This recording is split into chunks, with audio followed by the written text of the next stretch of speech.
Bonjour à toutes et à tous, et bienvenue sur un nouvel épisode du podcast de Senpai, la chaîne qui décrypte le monde du logiciel SaaS et de l'écosystème entrepreneurial français. Aujourd'hui, j'ai l'honneur de recevoir Isabelle Saladin, entrepreneuse multirécidiviste qui, dans son parcours depuis la Silicon Valley jusqu'à Paris, a rencontré de nombreux échecs et de nombreux rebonds. Elle crée INS Advisor sur un constat simple, mais pourtant encore tabou. L'entrepreneuriat est complexe, mais plus simple si des pairs, PAIRES, vous accompagnent concrètement pour éviter les erreurs qu'eux-mêmes ont pu déjà expérimenter. La genèse de ce projet est incroyable et je vous laisse le découvrir dans le podcast. Je ne vous spoile pas. Ensuite, Isabelle ne s'arrête pas là car au détour de ses rencontres et échanges dans l'écosystème, elle décide de créer la communauté qui portera son nom, les Rebondisseurs. Les Rebondisseurs, c'est quoi ? C'est un collectif, une association qui a pour objectif d'aider tous les porteurs de projets, les décideurs, quelle que soit la taille et maturité de leur business, et libérer surtout la parole sur le sujet du rebond.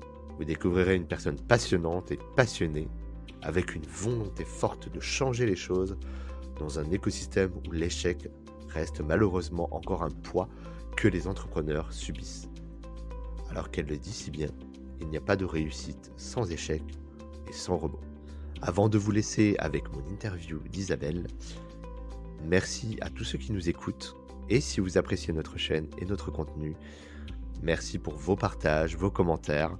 Et si vous écoutez sur les plateformes de streaming comme Apple Podcasts, Spotify, Deezer, quel que soit l'endroit, n'hésitez pas à nous mettre un petit commentaire, 5 étoiles si vous voulez aider la chaîne et nous supporter. Je referme ma petite parenthèse. Et je vous laisse avec cette interview passionnante d'Isabelle Saladin. Très bonne écoute sur le podcast des Senpai. Bonjour Isabelle. Bonjour David. Ravi de te recevoir. Merci d'avoir accepté l'invitation sur la chaîne. On est vraiment content de t'avoir. Écoute, merci à toi. Très sympa, merci. On s'est déjà rencontrés, Isabelle. On a déjà des relations depuis quelques temps professionnellement. Et je suis vraiment content de t'avoir aujourd'hui. Et pour bien commencer les choses, pour que la communauté apprenne à mieux te connaître déjà, avant de rentrer dans le vif du sujet, est-ce que tu peux nous raconter un petit peu qui tu es et un peu ton histoire ? Oh, ça c'est toujours la partie compliquée, David. Ma Ah, vie, mon œuvre. c'est la classique. Isabelle Saladin, en fait, moi j'ai un parcours d'entrepreneuse, je sais plus comment il faut le dire, c'est-à-dire de bâtisseur d'entreprise. J'adore bâtir des projets, que ce soit d'entreprise et d'association. D'ailleurs, on va en parler après, avec un ADN réel et un attrait très profond pour l'entrepreneuriat, une grande admiration pour tous ces gens qui prennent des risques pour créer de la valeur et créer de l'emploi dans le pays. J'ai commencé avec un parcours assez singulier, c'est-à-dire que je suis très chauvine, c'est important, mais la vie a voulu que je passe un tiers de mon existence plus jeune, outre-Atlantique, aux États-Unis, sans plan particulier, surtout parce que j'étais pas très bonne à l'école. Donc on m'a dit surtout va voir ailleurs. C'était plutôt ça l'idée. Sympa. Et oui, mais en fait, pour être très honnête avec toi, j'ai une particularité, je suis dyslexique. D'accord. Je salue tous les dyslexiques de la planète. Et ce qui Merci. fait que dans notre système d'éducation, surtout il y a encore plus quelques années qu'aujourd'hui, mais toujours un peu aujourd'hui, on nous met dans des cases. C'est-à-dire que si tu rentres pas, tu vois, dans le schéma classique, on te met dans une case et tu te retrouves souvent plus au fond de la classe, près du radiateur. Et après, tu prends l'habitude de ça. Donc, pas très, très bonne. Et du coup, je suis partie aux États-Unis, où là, j'ai découvert un monde de dyslexiques, je crois, où je me suis sentie beaucoup plus à l'aise avec des personnes qui me posaient la question à l'école de mais pourquoi tu réponds ça Ah bon, comment tu penses différemment que nous? Mais comment tu pourrais rejoindre ce qu'on pense? Comment ensemble on pourrait trouver une réponse? Tu vois, avec une approche vraiment différente. Et là, je me suis dit, waouh, je suis peut-être pas si bête que ça, hein, peut-être pas si nulle que ça. Et en fait, la vie a voulu qu'à la fin de ces études, donc là-bas, j'étais à San Diego, parce que j'avais choisi, quitte à bouger, c'est moi qui devais choisir l'école, et je me suis dit que j'allais prendre celle plus proche de la plage. Tu vois, chacun ses critères à l'époque. Sympa. Très sympa. Écoute, j'avais moins de 20 ans, chacun ses critères. C'était vrai, hein, ceci dit, la plage est à 700 mètres, donc c'est assez réel. Et donc, j'ai fait mes premiers stages dans ce qu'on a appelé par la suite la Silicon Valley. Mais à l'époque, voilà, c'est pas, voilà, pour moi, c'était juste un D'accord. stage, en fait, tu vois, avec les campus Cisco et autres. Et là, j'ai découvert le monde du business à l'anglo-saxonne, avec une culture assez différente, basée, je l'ai compris un peu plus tard, hein, parce que évidemment, quand tu as 19 ans, 20 ans, tu comprends pas sur le coup, mais un peu plus tard, basé sur le focus, sur l'exécution, sur les résultats, sur la proposition de valeur et surtout sur le test and learn. C'est-à-dire, vas-y, essaye. On apprendra quoi qu'il arrive en fait de ton essai. Si tu testes pas, si tu prends pas les risques, il se passera pas grand-chose. Et ça a été un pilier en fait dans toute ma vie professionnelle jusqu'à aujourd'hui, ça l'est toujours. Et entre-temps, du coup, ça m'a motivée à créer ma première entreprise. Donc celle d'aujourd'hui, c'est la troisième, tu vois, multirécidiviste. Ma première entreprise qui était inspirée d'un concept anglo-saxon.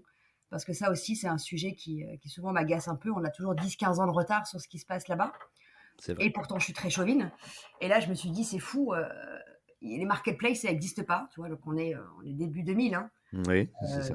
Voilà, donc, j'ai l'impression que je suis un dinosaure quand je parle aujourd'hui. Mais... On est au début de l'ère Internet, hein, quasiment. bah oui, non, mais ça a tellement WordPress, ça évolué que tu n'existe sais, pas. j'ai un peu l'impression que c'est un autre siècle, mais c'en est un d'ailleurs, presque.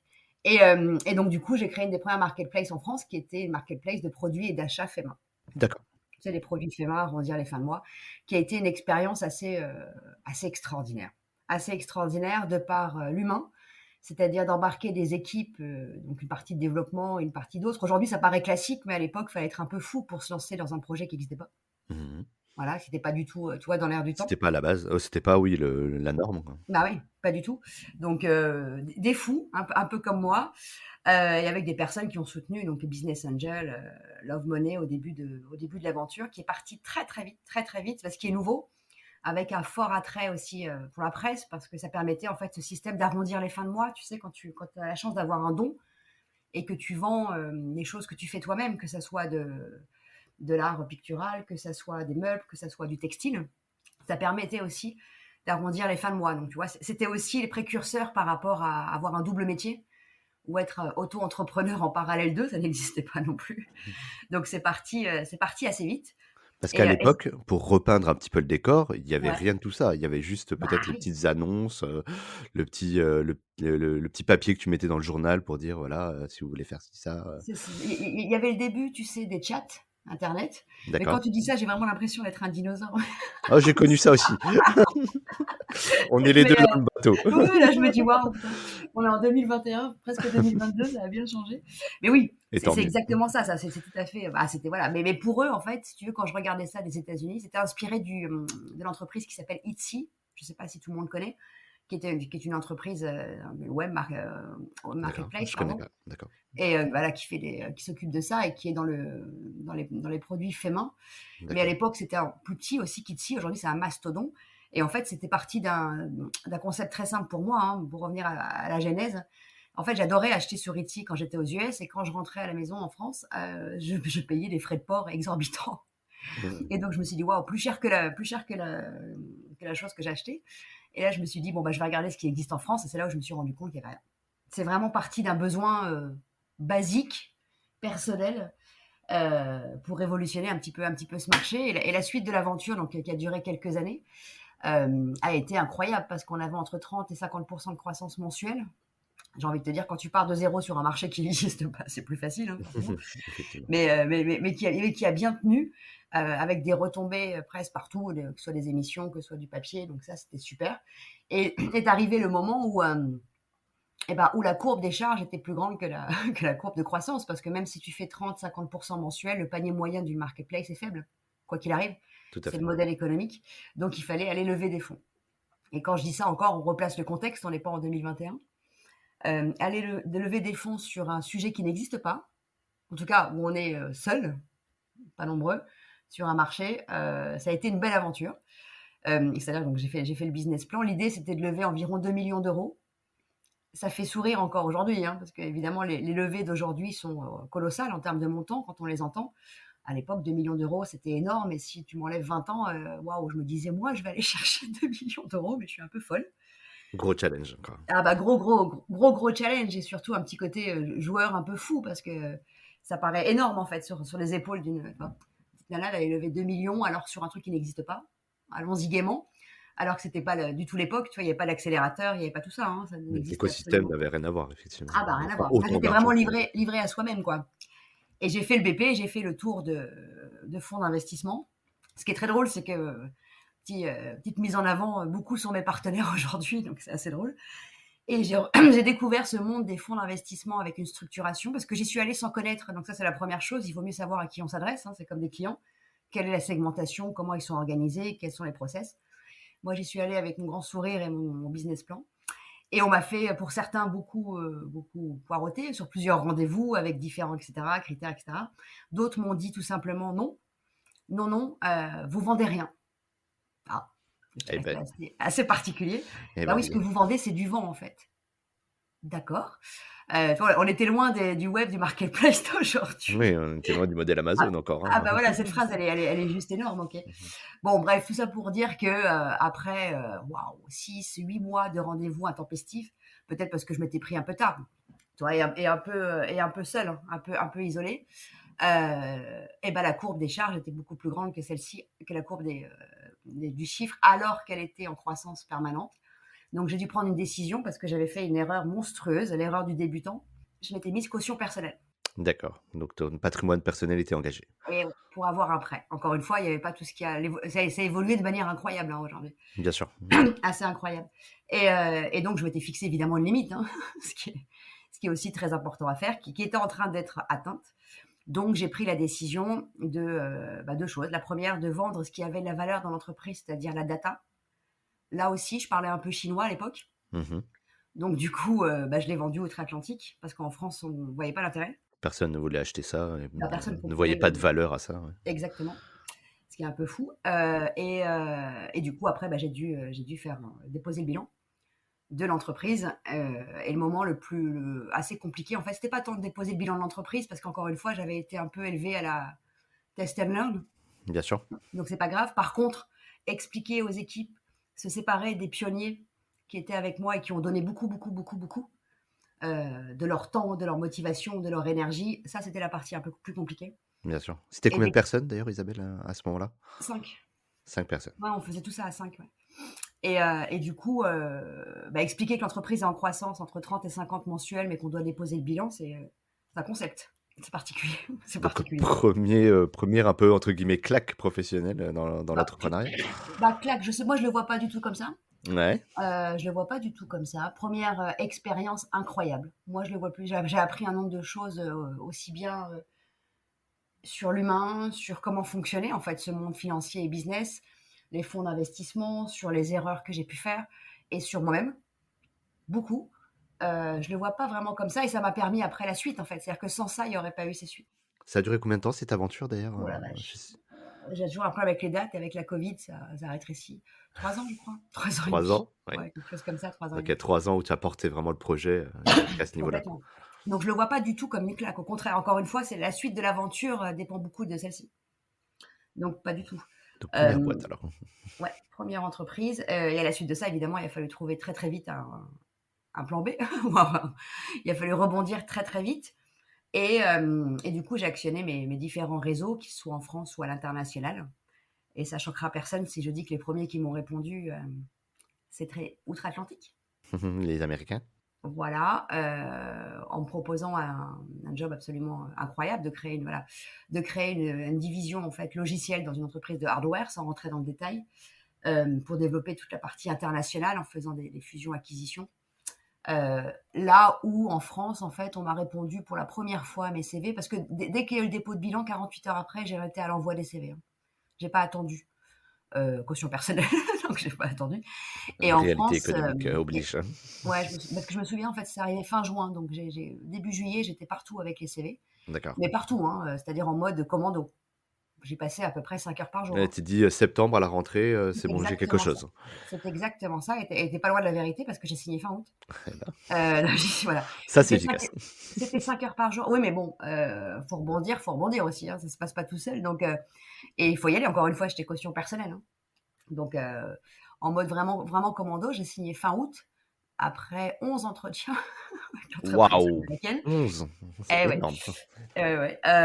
Et le premier courrier que j'ai reçu français était fin novembre, début décembre, où là, j'ai passé donc début décembre un entretien téléphonique, je m'en souviens.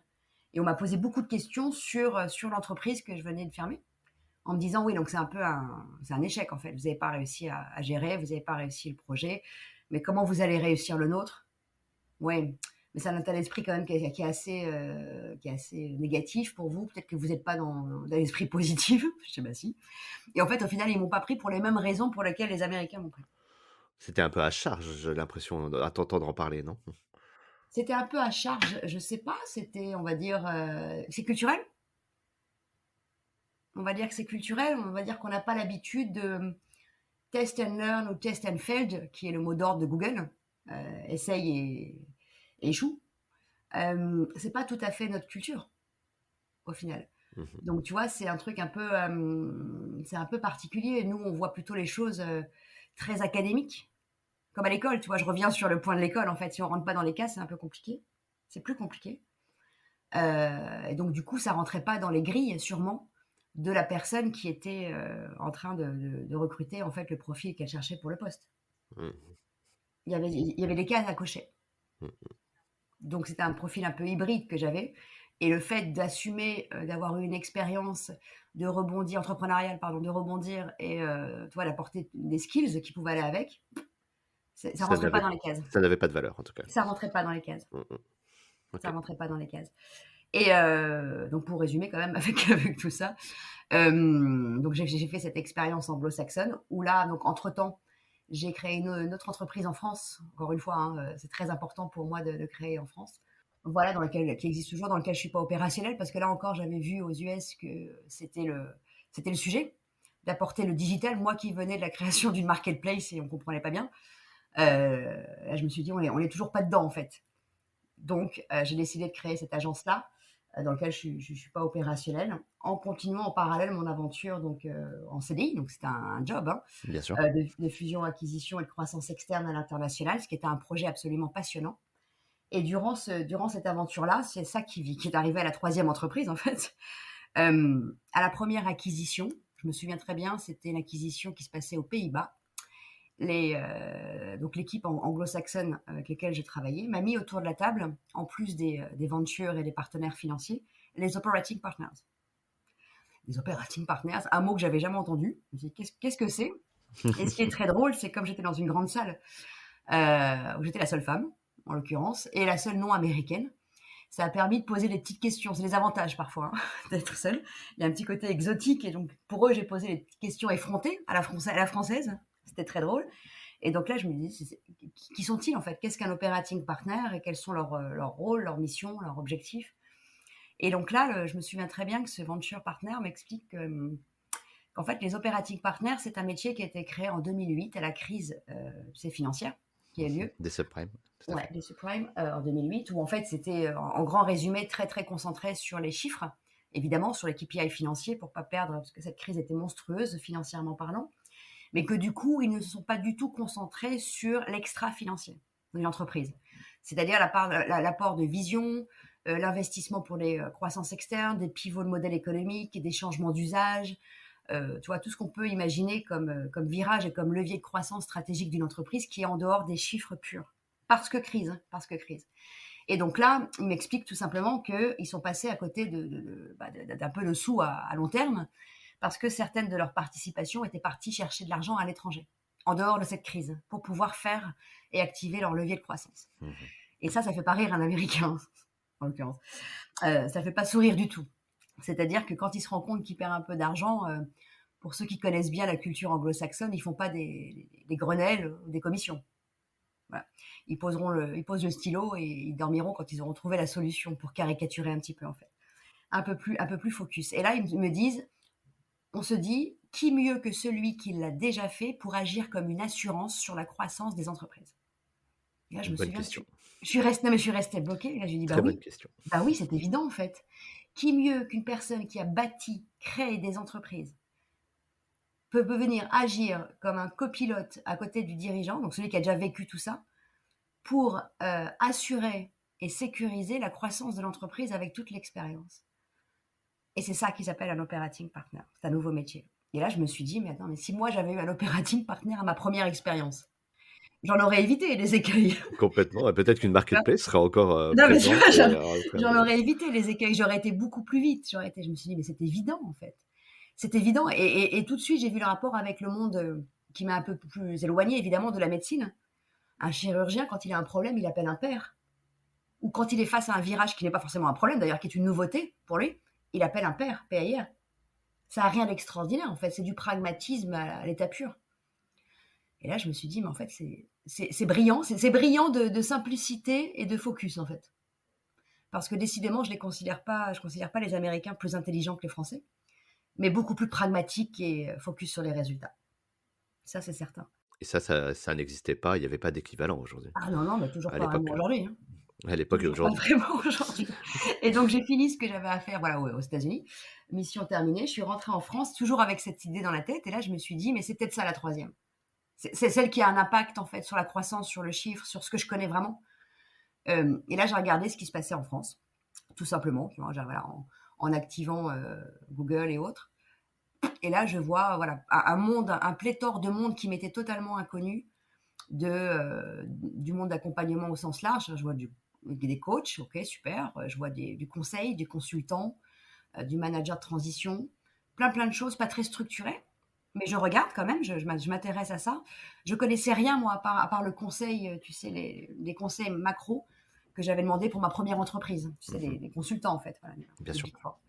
je connaissais pas du tout. Et là, je me suis dit, bon, ça n'existe pas, en fait, des pairs PAIRS, les operating partners. Ça n'existe pas. On a plutôt une approche très fonctionnelle de l'entreprise, ce qui est très bien, hein.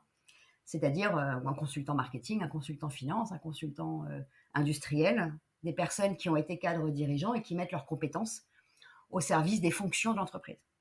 Mais qui s'occupe du dirigeant et en fait de la croissance elle-même de l'entreprise, au cœur du réacteur en fait. Qui a priori est quand même central. Qui est central, mais en fait ça n'existe pas dans le paysage. On l'avait pas encore, ou là-bas c'est actif depuis 2008, on l'a pas en fait. On l'a pas au cœur du paysage.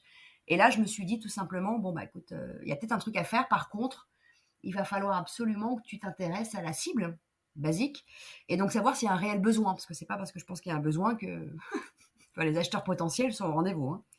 Donc je me suis dit que j'allais faire un proof of concept. Un proof of concept, c'est-à-dire que je vais aller demander aux chefs d'entreprise, aux CEO, aux chefs d'entreprise français, ce qu'ils en pensent. Je n'avais pas créé encore, hein. Je n'avais pas créé la structure ni rien du tout, mais comment ils voient une approche comme ça, est-ce qu'il y a un intérêt ou pas. En évitant absolument de demander aux personnes que je connaissais à titre personnel. Je voulais éviter toute complaisance. Bien sûr. Donc, j'ai pris un système, somme toute, très basique. J'ai pris la presse et LinkedIn. Et à chaque fois que je voyais un article, je demandais une connexion et j'envoyais un mail d'explication pour avoir un échange avec un CEO, un chef d'entreprise. Mon objectif, c'était d'avoir un échange avec un CEO de un ou plusieurs de ce start-up, PME et CAC 40. C'était vraiment mon souhait. J'ai eu beaucoup de non-réponses, David. Vu le nombre envoyé, je sais même plus. Je pense qu'on est près de 500. Hein. Quand même. Hein. Ah oui, c'est un peu comme l'envoi des CV, si tu veux, pour avoir un vrai, faut y aller, quoi. En même temps, c'est pas intellectuellement très compliqué. Hein. Voilà. Il y a un message type, voilà, on envoie. L'idée, c'était vraiment de faire cette étude de marché, micro en tout cas. Et là, j'ai eu des retours très intéressants. Au final, j'ai réussi à avoir, je crois, 2 startups, 5 PME, 2 440. Au bout de beaucoup de temps hein, et d'insistance. Et là, j'ai eu des retours intéressants de la partie startup, ce qui était chouette. Donc, avec une énergie incroyable, comme tout le monde sait, tout le monde connaît. Et là, ils me disent, mais c'est exactement ce dont on a besoin. Je m'en souviens du vocabulaire. Si on met un mec à côté de nous qui l'a déjà fait, on va aller vachement plus vite et on va griller la concurrence. Là, je me dis, waouh. Non, mais c'est exactement ça, en fait. Ouais. Ils me disent, par contre, on n'a pas d'argent. D'accord. Ça, c'est encore différent d'outre-Atlantique. Tu sais qu'aux États-Unis, tout le monde a un fonds d'investissement. Il n'y a pas une entreprise qui n'a pas de fonds. Et même quand on va à la fac, on a un fonds d'investissement pour payer l'université. Donc, c'est culturellement encore différent. Mais j'ai dit, OK. Et chef d'entreprise de PME. Donc là, 5 entretiens très intéressants, vraiment. Et là, il y en a un d'entre eux qui m'a donné cette phrase, mais alors de cash, très, très cash, direct. Et qui a fait ce qu'on fait aujourd'hui, en fait. Où j'ai compris la culture du chef d'entreprise français, qui n'est absolument pas à critiquer, qui est ce qu'elle est. Où il m'a dit, les culottes courtes et les yaka faucons qui vont m'expliquer le business, non merci. Et bien, quel accueil. Mais c'est génial. Ah non, et moi je trouve ça génial parce que c'est honnête. Ce qui m'intéressait dans ce proof of concept, c'était l'honnêteté des propos pour pouvoir monter derrière une entreprise qui répondait à un réel besoin. Enfin, toute complaisance ou gentillesse n'allait pas m'aider à la suite, en fait. Bien Même si sûr. c'était agréable, hein, mais ça Oui, allait pas ça allait pas ça flatte vraiment. l'ego, mais voilà. Oui, mais c'était pas mon premier moteur, hein. Ça allait pas répondre à la création de l'entreprise avec une réelle solution qui répond à un réel besoin. Cette phrase a été magique parce qu'elle a réellement créé ce qu'on fait aujourd'hui. Elle a créé ce qu'on fait parce que j'ai compris la culture qui est vraie, si je fais un effet miroir, en fait, et si je suis honnête avec moi-même. Oh, c'est bien beau de nous donner des conseils, mais bon, on préfère de ceux qui l'ont déjà fait, quoi. Voilà, c'est bien beau de me donner des conseils, mais c'est pas toi qui prends les risques financiers. Et c'est vrai. Donc cette phrase, elle était absolument incroyable. Et c'est là où du coup j'ai créé INS Advisor, donc la première entreprise d'operating partner, où il n'y a pas encore aujourd'hui de cas ou de marché comme le nôtre, toujours un peu en avance de phase, je te l'accorde, en répondant et grâce à ce chef d'entreprise, à ces 2 points. Les culottes courtes, je pense qu'il faisait référence, peut-être qu'il avait eu des mauvaises expériences avec des consultants de Big Four. Bon, bah, tout le monde a des avis différents, mais je pense qu'il devait peut-être faire référence à ça. Du D'accord. coup, du coup, je me suis dit, mais il n'y a pas de sujet de culotte courte chez INS Advisor quand je vais créer l'entreprise, parce qu'en fait, je vais garder la même définition que les anglo-saxons. C'est-à-dire que pour devenir operating partner INS Advisor, il faut obligatoirement, c'est mandatory, avoir créé minimum une belle entreprise, créée, hein, bâtie, pas dirigée, hein, c'est pas pareil. Hein. Pas, pas avoir été cadre dirigeant, mais créé from scratch, Bien sûr. ou racheter de ses deniers personnels 1 ou 2 entreprises. Avoir connu le risque et savoir ce que c'est en fait. Donc ça, Euh, c'est la base. c'est mandatory. Et donc, tu vois, du coup, j'ai plus jamais entendu parler de culotte courte. Mais il fallait que je comprenne la culture, ma culture, chez les chefs d'entreprise. Et les yaka faucons, là, ça m'a pris un peu plus de temps. Je comprenais très bien ce qu'ils voulaient dire. Le risque, c'est lui qui le prend, il n'y a pas d'engagement. Et là, je me suis dit, mais si on ajoute quelque chose à ce modèle, qui n'existe pas, là, pour de bon, outre-Atlantique, donc qui est vraiment que européen et que français, on va ajouter un success fee, un variable à notre action. Mais pas un variable, comment dirais-je, subjectif, un variable quantitatif. C'est-à-dire que quand on est entrepreneur, ce qui nous intéresse derrière, c'est de faire du chiffre ou de l'EBITDA. Hein, pour croître, pour pouvoir investir, pour pouvoir développer. S'il n'y a pas Bien ça, sûr, il bien n'y a sûr. pas de création de valeur. Donc même quand on nous appelle pour optimiser opérationnellement une croissance externe, pour un développement international, pour embarquer les équipes dans un nouveau projet stratégique, pour affiner la proposition de valeur, derrière, il y a toujours un sujet qui est, OK, mais l'objectif, c'est quoi? C'est d'atteindre combien de chiffres en combien de temps ou combien d'EBITDA en combien de temps? Et là, on se met d'accord et là, on met un success rate. Et c'est grâce à ce monsieur que j'ai créé INS Advisor avec ces 2 critères qui sont nos 2 valeurs ajoutées et propositions de valeur indéniables. Have done it, l'avoir déjà fait, ça c'est mandatory. Et c'est pas parce qu'on l'a déjà fait qu'on est un bon operating partner, hein. Après il y a une formation. Et engagement sur variable, alignement des objectifs, quel que soit le sujet. Super intéressant. Et du coup, tu as même repris, si là, je suis sur le site, Ah, le terme d'operating partners.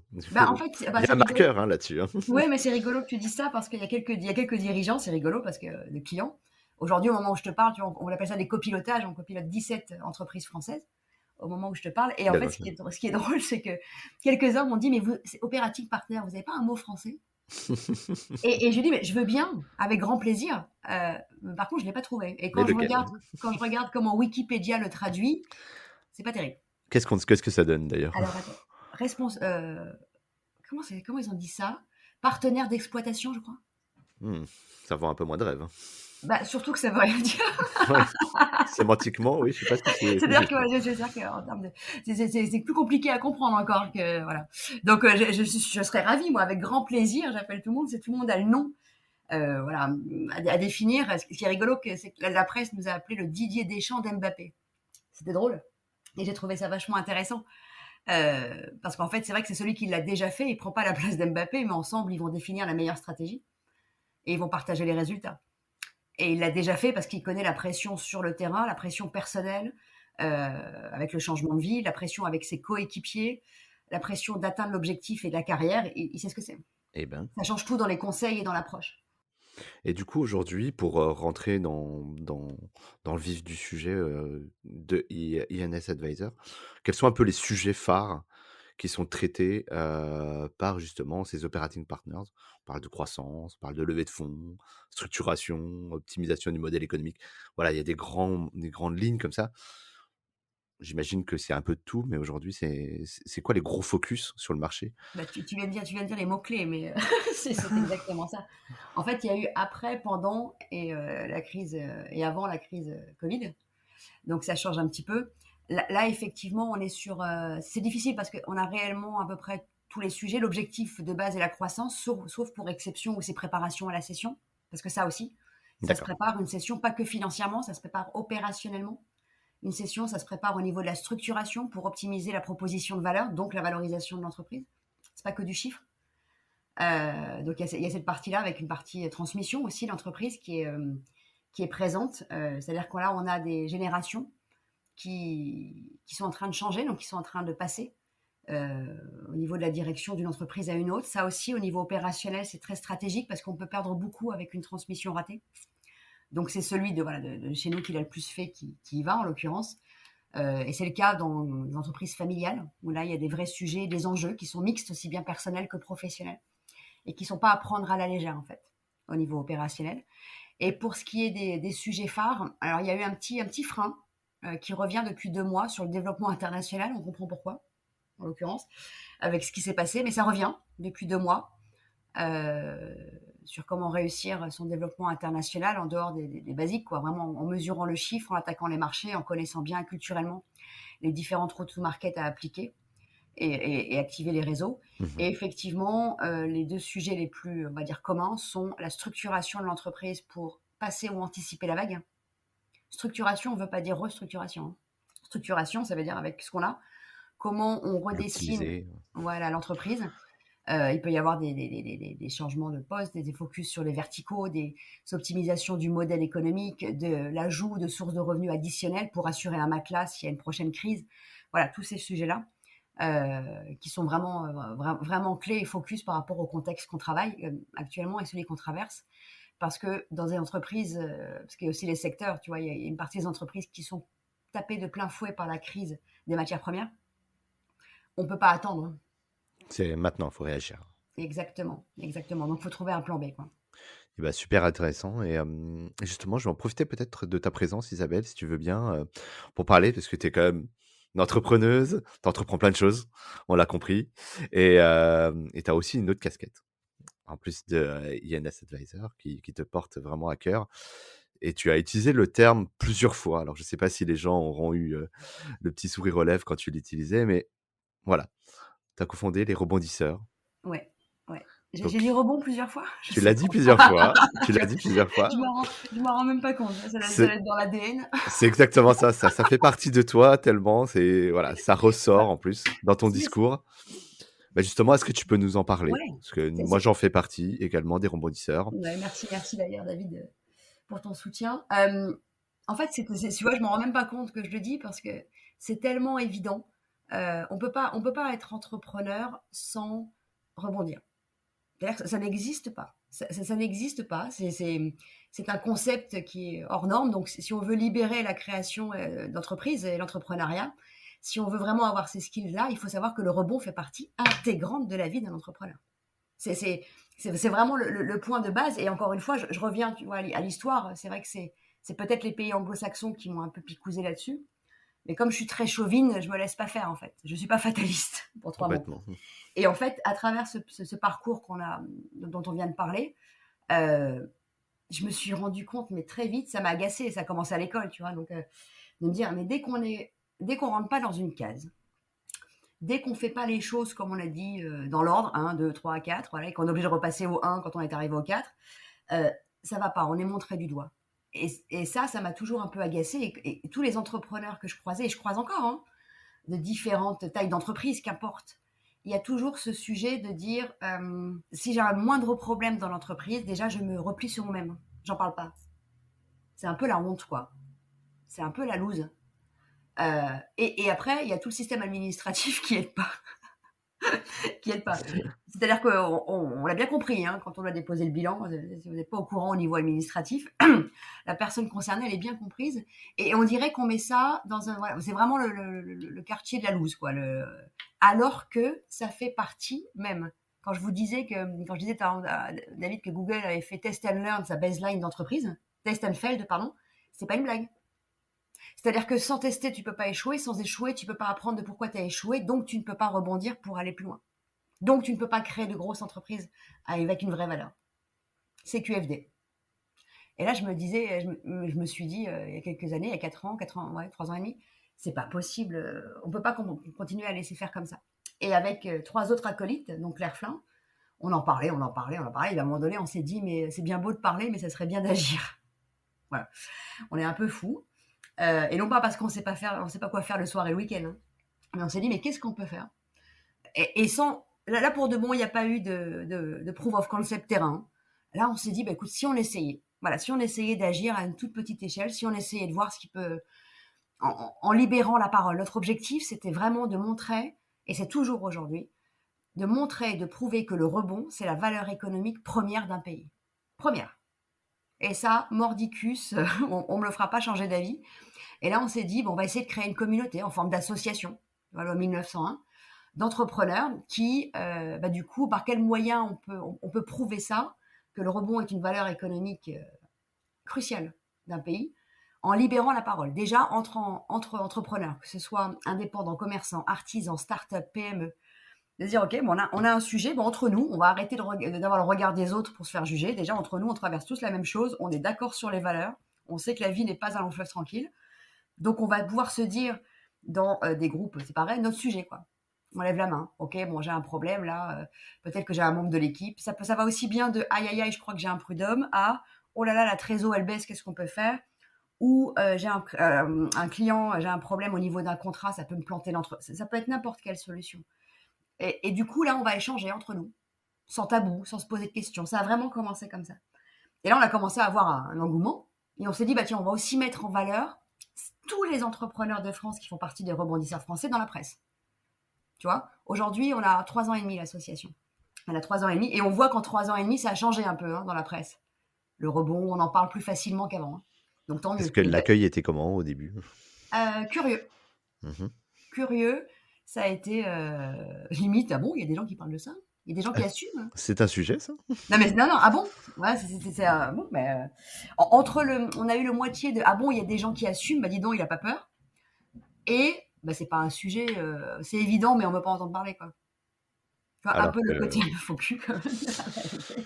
Et donc, bref, on continue, hein, comme tout le monde le voit, on continue. Voilà, on met des portraits. Et après, on s'est dit, on va trouver des outils aussi, parce que quand on est en rebond, quand on doit rebondir, après une phase qu'importe, que ça soit pivot d'entreprise, parce que le modèle économique était vraiment pas bon, donc on recommence à zéro. Que ce soit un dépôt de bilan, que ce soit les rebonds dans tous les sens. Hein. Bien sûr. Il faut des outils, si tu veux. C'est peut-être pas le moment de dépenser des milliards. Donc, on s'est dit de quoi on a besoin, nous, de quoi on a eu besoin et de quoi on aura peut-être besoin demain. Et là, on va commencer par des outils basiques, c'est-à-dire les premiers contacts d'avocats gratuits. On a négocié. Ça peut être utile, hein, parce que ça coûte cher un avocat. Complètement. Une partie comptabilité, avec réduction de la comptabilité quand on est rebondisseur. Une partie protection sociale, se protéger soi-même, c'est important. On oublie parfois, en fait, cette partie-là. Donc là aussi, c'est important avec des partenaires qui nous ont suivis, comme Harmonie Mutuelle. Plein de petits outils de coaching, des livres blancs, qui aident en fait à rebondir. De quoi j'ai besoin pour rebondir? Ah zut, j'ai absolument besoin d'un avocat. Juste, j'ai besoin d'un financier. Juste, tous ces outils-là, nous, on s'est occupé à aller négocier au niveau des tarifs et on va continuer. Et après, on a été plus loin en 3 ans et demi. On s'est dit, on va aussi se rapprocher des gens parce que bon, du coup, c'était très virtuel. Juste avant la Covid, ou après, on a commencé à créer des clubs en région, comme tu sais. Complètement. Voilà, pour se voir entre entrepreneurs locaux, parce qu'il peut y avoir aussi des contacts locaux, donc c'est bien de se les échanger, et de se voir aussi en visu, parce que bon, la visio, ça va 5 minutes, pour pouvoir travailler ensemble, et autour de valeurs communes, sans se juger, pouvoir aussi développer son business, ou pourquoi pas trouver, parce qu'on est en rebond, un job chez un rebondisseur qui cherche des skills d'entrepreneur pour aller plus vite. Tu vois, toute une communauté qui sait très bien que le rebond, c'est une valeur économique très forte. Et en dernier lieu, ça c'est assez récent de cette année, on a été même jusqu'à aller trouver des jobs, discuter avec des entreprises qui cherchent, eux aussi, qui se rendent compte qu'ils ont besoin de skills d'entrepreneurs au sein de leurs équipes. Et on sait qu'il y a des entrepreneurs qui ont fait les mêmes bêtises que moi, qui sont caution personnelle, et qui ont besoin de trouver un job pour rebondir. Et bon, on met les deux en contact avec des jobs sur le site web. Et vraiment, tout ça, cette association, ça a été une aventure, c'est toujours une aventure absolument incroyable, parce qu'on est passé à une communauté en 3 ans, à tout un écosystème de 1000 personnes. J'allais te demander Donc justement. ça a été même plus vite que ce qu'on imaginait. Au début, c'était réellement un agacement personnel de nous quatre, où là on s'est dit on va faire quelque chose. Alors soit on est complètement fou et ça concerne que nous, et Ouais, tout le monde s'en mais a fiche. priori, c'était Et partagé. ben a priori c'est pas le cas. Mmh. Et c'est vraiment génial. Et ce qui est super, c'est que ça communique de partout. Enfin tu les vois, il y a même WhatsApp d'ailleurs, de LinkedIn, de WhatsApp. Et c'est vraiment super parce que déjà parce que quand on est entrepreneur, être plusieurs c'est rare. Souvent, on s'enferme dans son propre, voilà, dans sa propre entreprise, dans son propre bébé, comme on dit souvent. Mmh. Alors qu'en fait, tu vois, là, aujourd'hui, où j'en suis à ma troisième, je me rends compte que c'est en parlant des réalités, en échangeant sur des sujets, même avec des partenaires parfois, et même hier avec un client, pour tout te dire, sur un sujet que j'avais en interne, hein, il m'a trouvé la solution. Et ça crée tout de suite un dynamisme qui est totalement différent et qui est très positif. Parce que les crises, on les traverse tous et on les traverse ensemble. Et ben, c'est super. Bravo en tout cas pour l'initiative. Moi, en tout cas, c'est ce que, j'ai ressenti. Alors je vais te Ouais. partager mon impression personnelle quand tes équipes m'ont contacté parce que, je suis un jeune entrepreneur, hein. Moi, j'ai 2 ans d'activité, donc je considère que je suis encore jeune, mais Félicitations! voilà, je fais partie C'est de cette génial. famille maintenant. Bah Mais en ouais. tout cas que ça concerne, vraiment et encore, j'ai envie de dire même plus les jeunes, puisque aujourd'hui il y a avec le covid, il y a quand même eu un engouement assez incroyable autour de l'entrepreneuriat. Il y a beaucoup de lumière là-dessus. Sauf que, le défaut qu'il y a, quand c'est en lumière, c'est que les réalités sont un petit peu, mis au placard, hein. Et ce qui est appréciable avec les rebondisseurs, donc je fais un peu d'auto-promo là, mais en tout cas c'est la réalité, Mais je te remercie, David. ce qui est vécu, c'est ce qu'on vit, c'est que ce que tu dis, le partage permet de se rendre compte on est loin d'être seul dans la situation et que même si on travaille pas dans le même secteur ou même dans les mêmes marchés, ça reste fondamentalement des logiques similaires. Mais évidemment, et puis on se rend compte que quand on partage ces mêmes valeurs, qui est une valeur clé, hein, quand on est entrepreneur, la création de valeur économique de son pays, c'est clé. On se rend compte en fait que les contacts de contacts peuvent être les contacts qui peuvent intéresser un autre rebondisseur, tu vois. Il y a vraiment tout ça qui se passe, et c'est vraiment en s'ouvrant en fait qu'on va créer ensemble de la valeur. Mais c'est rigolo ce que tu dis, parce que le chemin est encore très très long, hein, donc on a réussi à libérer un petit peu la parole au niveau médiatique dans certains médias. Ok, maintenant on dit bah oui, le rebond, on l'entend parler. Et après il y a les faits. Et il y a 2, 3 semaines, je crois, j'étais intervenue à un événement de la BPI. Mmh. Et donc du coup, voilà, on parlait des rebonds, au nom des rebondisseurs français, etc. Et il y a une personne qui pose une question dans la salle et qui me dit oui, mais c'est impossible. Enfin, nous, on parlera jamais du rebond quand on accompagne des créateurs d'entreprises. On va quand même pas commencer à parler de trucs négatifs alors qu'ils sont en pleine création, donc on le fera pas, quoi. Ah, OK, oh, il y a encore un alors, peu de non mais travail. voilà, c'est la réalité, tu vois, c'est Mmh. encore la réalité d'aujourd'hui, alors que c'est assez complexe. Et quand on fait le parallèle, par exemple, avec deux mondes qui, je trouve, nous ressemblent beaucoup, qui est le monde médical, j'y reviens, et le monde des sportifs professionnels, je ne suis pas certaine qu'à Teddy Riner, on lui a dit tu vas tout gagner depuis qu'il a 10 ans et demi. C'est même l'inverse, hein, je pense. Tu vois ce que je veux dire? Je ne suis pas certaine qu'à un chirurgien, je vais dire quelque chose de très dur, on lui a dit tu n'auras aucun décès sur ta table durant toute ta carrière. Je pense que les deux, on leur a dit la vérité. C'est pour ça que sûrement on a les meilleurs aujourd'hui dans les deux catégories. Parce qu'ils savent très bien à quoi s'attendre, ils ont pu anticiper. Je n'arrive toujours pas, moi, à comprendre pourquoi on ne dit pas la vérité aux entrepreneurs alors que c'est exactement la même chose. Et c'est pas grave. Et c'est surtout ça, c'est que c'est pas grave et Ben qu'au non, ça fait contraire, partie c'est du job. structurant. Ben, ça fait partie du job. Mmh. Moi, je n'ai rien contre les personnes, j'en discute régulièrement, qui me disent ouais, mais moi, je suis pas prêt, ça prend trop de risques et autres. Mais c'est pas grave, ça veut juste dire que ton métier n'est pas entrepreneur comme le mien n'est pas chirurgien. C'est pas grave. On va pas se juger les uns les autres, en fait, mais tout le monde n'est pas fait pour faire le même métier. Eh ben, écoute, c'est passionnant. J'espère qu'on aura pu transmettre ça en tout cas aujourd'hui. Et J'espère. Isabelle, je vois que le temps file et je voudrais te garder un peu plus longtemps, mais bon, voilà, il faut bien une fin à tout. On fera peut-être un deuxième épisode, en tout cas parce qu'il y a pas, Avec plaisir. il y a plein de choses et je serais ravi de te retrouver sur le podcast pour aller un peu plus loin de toute cette un peu introduction, parce que je considère qu'on ouvre un petit peu des portes qui sont un peu ouvertes déjà, mais j'espère que ça a pu apporter quelque chose à la communauté aujourd'hui. Des gens qui nous écoutent, qui se lancent ou qui sont dans des phases un peu qui ont l'air d'être un peu compliquées, sans issue aujourd'hui. Voilà, j'espère que ça a pu les rassurer et de permettre par exemple de te contacter des équipes, que ce soit chez Advisor ou chez, les rebondisseurs. Est-ce que pour peut-être la conclusion, Isabelle, tu aurais des petites choses à nous annoncer pour 2022, que ce soit sur ton business chez INS ou du côté des rebondisseurs, qu'est-ce qui nous attend? Oh, dans une grande année. Je pense que 2022 va être une grande année sur dans tous les points de vue.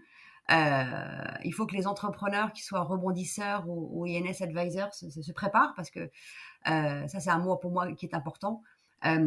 Entre les sujets économiques qu'il y a en cours, entre les élections en France qu'il va y avoir, 2022 va être une année pleine de rebonds. Mmh. Et il est crucial vraiment de se mettre en tête que le rebond fait partie de la vie d'un entrepreneur dans les deux cas de figure, INS et autres, et aussi avec les rebondisseurs français, parce que 2022, je pense, va en être la preuve.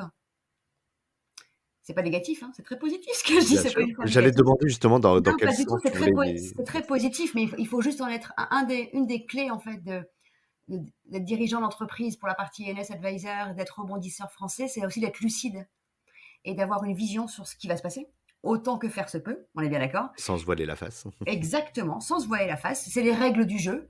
Je pense que le jeu va être assez complexe dans l'année qui nous attend, mais en même temps, c'est super excitant. Et imprévisible aussi, parce que du coup, il y a aussi Exactement, mais cette c'est super variable-là qui excitant.